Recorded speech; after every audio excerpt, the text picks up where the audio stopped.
Hello and welcome to this week's Glasstire Top Five. It is the week of December 21st, 2017. I'm Christina Rees.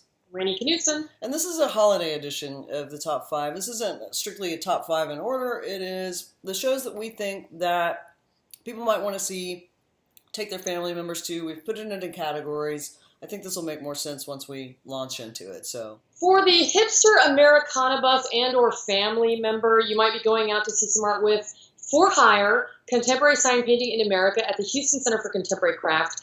I love this show, and it's been up all fall, and during the course of the fall, they've been adding to it. People have been adding new signs to it. So if you saw it early on, come back and see it because there's much more in there. What it is people who actually hand paint signs from all over America, who are resurrecting this craft that used to be part of everyday life and part of the visual landscape that everybody was living with, until computer-generated, signs and laser-cut vinyl and, fonts and all that introduced what the Craft Center calls a creeping sameness into our visual landscape. These pieces are wonderful. Some of them got like a fun little edge to them, but they're beautiful and easy and accessible, and it's a great show to take somebody to go see.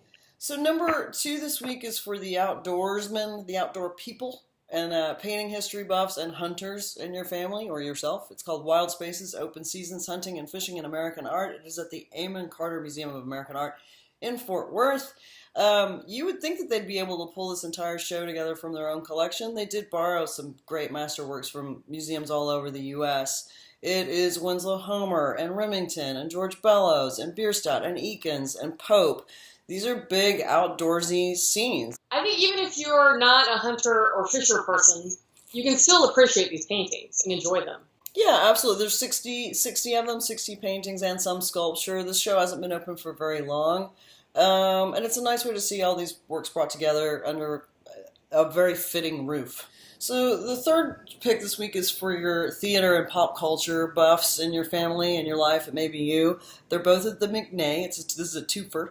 One is called Stage Frights, Madness, Monsters, and Mayhem, which is scenes and costume designs for plays and operas and ballets, from Shakespeare to Anne Rice. I mean, it's a little bit of a dark twist on this theme, but the McNay has a wonderful collection of this type of thing, the behind-the-scenes theater and sets and maquettes and drawings and sketches, all of the above. And the second show that goes really hand in hand with this is called Behind the Screen, Tim Burton's The Nightmare Before Christmas. It's all the stop motion animated little creatures and puppets and the sets and everything that went into this 1993 iconic Christmas movie by Tim Burton. And for fans of the movie and stop motion animation buffs, I mean, the next one is for the fashion Ista in your life, whether it be grandma or your cousin or your mom. It's Oscar de la Renta at the Museum of Fine Arts Houston, the glamour and romance, as they call it. So Oscar de la Renta, known best for dressing first ladies. And when you're known for dressing first ladies, you're not necessarily the edgiest fashion designer out there. So if you're looking for sort of comme des garçons materials and shapes experimentation, this is not the show for you. But if you are looking for sumptuous, luxurious, incredibly crafted haute couture, this is it. I got to see it during the press review with the curator, Andre Leon Talley, who's the Vogue editor, who is getting on in years and just has such enthusiasm for this stuff. And I got to speak with him personally, and he's like, come over here, and he takes this ruffled, tiered skirt, and he's running his hands on it. He's like, just listen to that. And I'm listening to like the sound of a flock of birds taking off. And then he's like, just imagine when she was wearing it and walking down the stairs. And so, yeah. So last but not least is a great show for both kids and teenagers, and it's really two shows. It's the Nasher Sculpture Center. We've got the Tom Sachs Tea Ceremony show that's up, which is I think it's great for teenagers or for the teenager inside all of us that just likes the idea of taking these everyday mundane materials and turning it into something brand new and fantastic.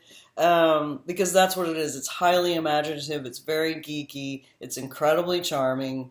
People who like science fiction will be pleased with it. There's a lot of NASA-themed stuff in here. People who love Japan will love it. It's just a good show. For slightly younger kids, but also maybe people my age, again, is the Durmusks. I didn't know what this show was going to be. I had read these press releases about it until I saw it. I didn't know. It's really basically just an ultra-glorified paper dolls explosion that traces the fictional narrative of a group of high school girls who went to Booker T, our arts magnet in Dallas, and started a punk band. It's really cute. There's a film that goes with it. Nathan Carter is the artist. He lives in New York, but he's originally from Dallas. This is like, and there's just all this memorabilia and all this world building that he did. I think little kids would love this show.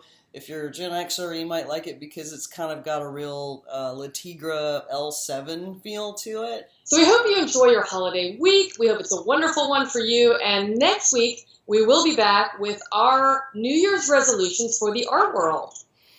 And maybe our own New Year's resolutions? No, not mine.